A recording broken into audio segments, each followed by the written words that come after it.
सुन्नी भाई से कहता कि तुम्हारा दर्जा अल्लाह ने कितना बुलंद कर रखा है कि तुम सुन्नी हो, एहसान मानो उस रब का कि तू सुन्नी है।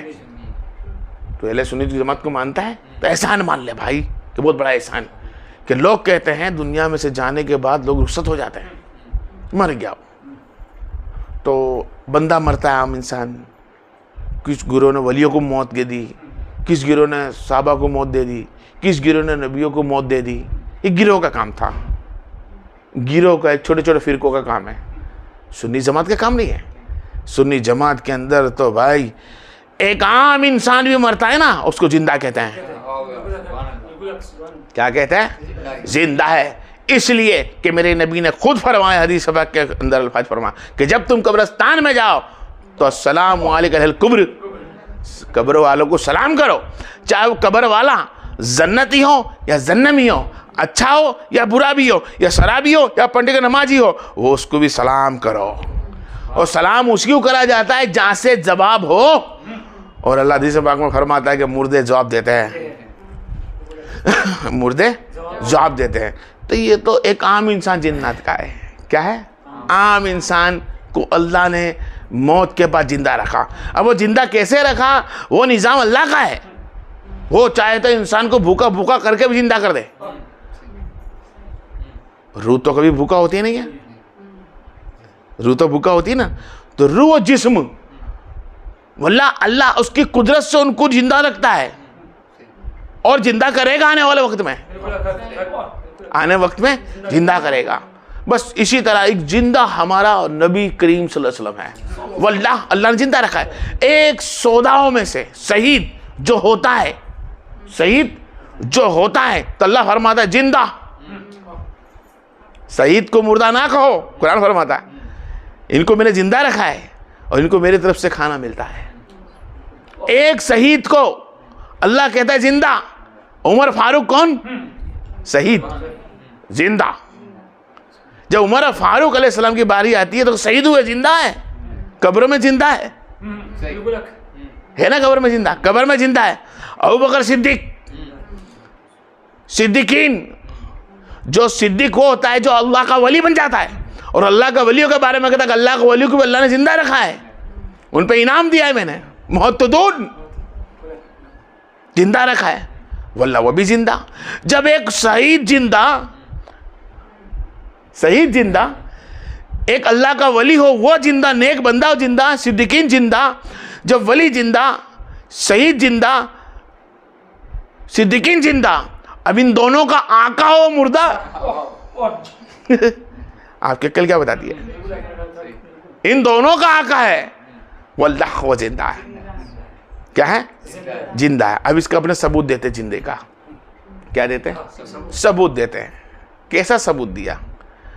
क्या आप अहले बैत फातिमा अलैहिस्सलाम अबू बकर सिद्दीक की बारगाह में जाके कहती है, हे अबू बकर सिद्दीक, मेरे बाबा का जो बाग है क्या विरासत में मुझे मिल सकता है? मैं एक चीज़ और भी निकाल दूं। जो सिया लोग कहते हैं, कुछ घराने वाले खराजी लोग, सिया कौम या कोई भी हो जो सहाबा से नफरत करते हैं, उन लोग के लिए क्यों कहते हैं अबू बकर सिद्दीक की और माँ फातिमा अलैहिस्सलाम की, इन दोनों की झगड़ा हुआ और उसमें फातिमा अलैहिस्सलाम को तमाचे मारे गए। नाउज़ुबिल्लाह, ऐसा है ही नहीं। माँ फातिमा अलैहिस्सलाम अबू बकर सिद्दीक अलैहिस्सलाम के बारगाह में गई और फरमाया अस्सलाम वालेकुम अबू सिद्दीक। आपने फरमाया वालेकुम अस्सलाम, अदब से खड़े हुए, एहतराम से खड़े हुए। क्यों? अहले बैत है, आपको अहले बैत के लिए खड़ा होना पड़ा। अबू बकर सिद्दीक ताजिम से खड़े हो, इसलिए कि नबी ताजिम से खड़े हुआ करते थे। जिस तरह फातिमा को देख के नबी ताजिम से खड़ा होते थे, अबू बकर सिद्दीक खड़े हुए और फरमाया जी फरमाइए। तो फरमाया क्या मेरे बाबा का जो बाग है वो मुझको विरासत में मिल सकता है? तो फरमाया नहीं। क्या फरमाया? नहीं। क्या फरमाया? नहीं मिल सकता।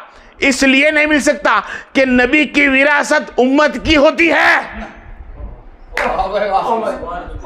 नबी की जो विरासत में चीज़ें होती है वो उम्मत की होती है। और हदीस में आया है कि विरासत की मांग उसकी हो जाती है, मौत के बाद जो बच जाए वो विरासत में दी जाती है।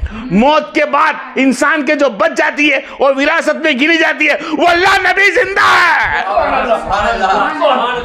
अल्लाह ने नबी को जिंदा रखा है, इसकी विरासत उम्मत मुस्तफा में अभी तक पड़ी है। माइन का खेल है मेरे बेटे, ये तुम्हारे को मैंने सबूत दिया।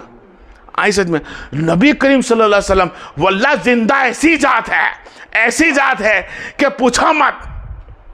नबी करीम ने फरमाया, ए लोगों मुझ पे कसरत से सलाम पढ़ा करो, योमिल जुमा के दिन, जुमा के दिन मुझ पे सलाम करो, दरूद पढ़ा करो। बरहार मैं खुद सुनता हूं। क्या करते हैं? मैं खुद सुनता हूं। अब हम लोग कब्रिस्तान जाके सलाम करते हैं, अस्सलाम वालेकुम अहल कब्र। तुम कब्रिस्तान गए? हम सब मस्जिद में मौजूद होते हैं, हर एक इलाके के हम मस्जिदों कोसों दूर हमसे 7 समंदर पार है मदीना मुनव्वर, लेकिन वहां जाके सलाम करते। और हर एक कौम का इंसान मदीना जाकर सलाम करेगा। क्या करेगा? कोई भी फिरका होगा, कोई भी फिरका जब मदीना पहुंच गया तो जाली मुबारक पे जाके सलाम करेगा।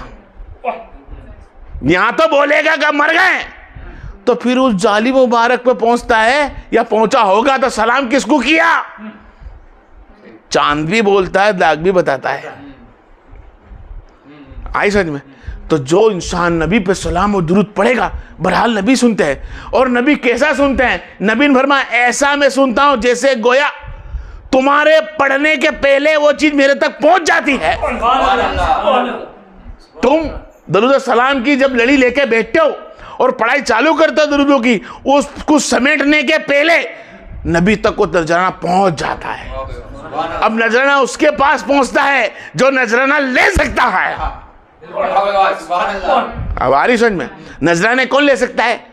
जो ले सके की ताकत रखता है, जो ले सकता है नजराने, तो वो दरूद सलाम के हैं। तो हम दरूद सलाम पढ़ते हैं, वल्लाह नबी लेते हैं, फरिश्ते देते हैं। और कुछ जगह तो फरिश्ते करम अब सीधा और सीधा बोल दूं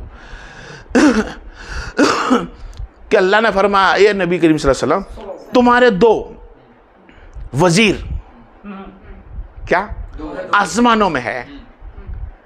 साहबा ने फरमाया, रसूलल्लाह तुम्हारे 2 वजीर आसमान में कौन है? जिब्राइल और मिकाइल। और जमीन पे है, वो वजीर कौन है?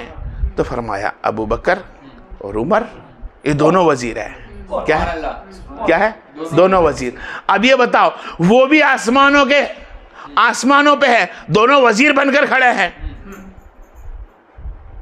मर गए? वो मर गए? जिंदा है, फरिश्ते जिंदा है ना। तो वजीर किसके? मुर्दों के जिंदा के? अगर मर जाते मेरे नबी, मिट्टी मिल जाते बराबर, तो फिर वजीर होते ना। अरे वल्लाह मेरा नबी जिंदा है, इसके लिए तो जिब्रील अभी भी वजीर है, और मलाइक भी वजीर है, और यहाँ अबू बकर भी वजीर है, और उमर फारूक भी वजीर है। और एक सबूत देते हो, चलो सलमा ईसा सिद्दीक अलैहिस्सलाम को जो घर है, वो घर ही आप सल्लल्लाहु अलैहि वसल्लम का हुजरा है। फिर से बोलूँ, मैं बोल चुका हूँ मैं, आपने भी सुना होगा, हुजरा है। वहां पर आप जाती, झाड़ू पोता करती। क्या करती है? झाड़ू और पोता करती, साफ सुफ करती। आप सल्लल्लाहु अलैहि वसल्लम रुखसत हुए, झाड़ू पोता करती, सलाम दुआ करके बातें करती। फिर आप अबू बकर सिद्दीक अलैहिस्सलाम दुनिया से रुखसत हुए, आपको बाजू में दफनाया गया।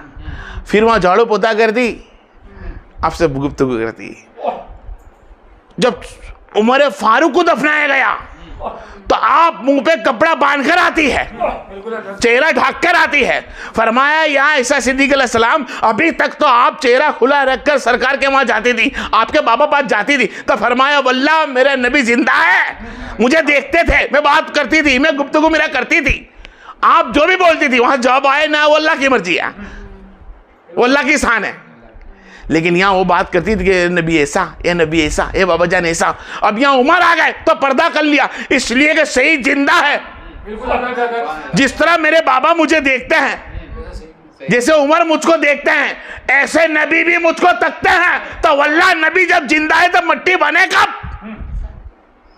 अरे उनकी तो मट्टी भी यहाँ की नहीं है मेरे भाई, उनकी तो मट्टी भी जन्नतुल कारी में गिनाती है। अरे वहां जाओ, खरी मदीना के अंदर लोग भीड़ में लड़ते हैं कि पहला नंबर मेरा आ जाए, पांव रखने मिल जाए। क्या रखने मिल जाए? पांव रखने मिल जाए। उस ऊपर की जमीन के जमीन कारी बोला जाता है, जन्नत कारी है। ये जन्नत के टुकड़ों में से है। अरे जन्नत के टुकड़ों में से है तो आम कब्रिस्तान के अंदर अल्लाह के रसूल ने फरमाया कुछ कब्र जन्नम का गड़ा होगा, कुछ कब्र जन्नत का रहमत होगी। तो जो जन्नत की राह पहले ही जमीन ऊपर पड़ी है तो सरकार तो हम जो लेटे हो उसका दर्जा क्या होगा? उस कब्र का दर्जा आम कब्रिस्तान में जन्नत बता दी जाए तो मेरे सरकार लेटो में मतलब क्या होगा? आगे समझ में आगे नहीं है। ये मेरे नबी वल्लाह जिंदा है।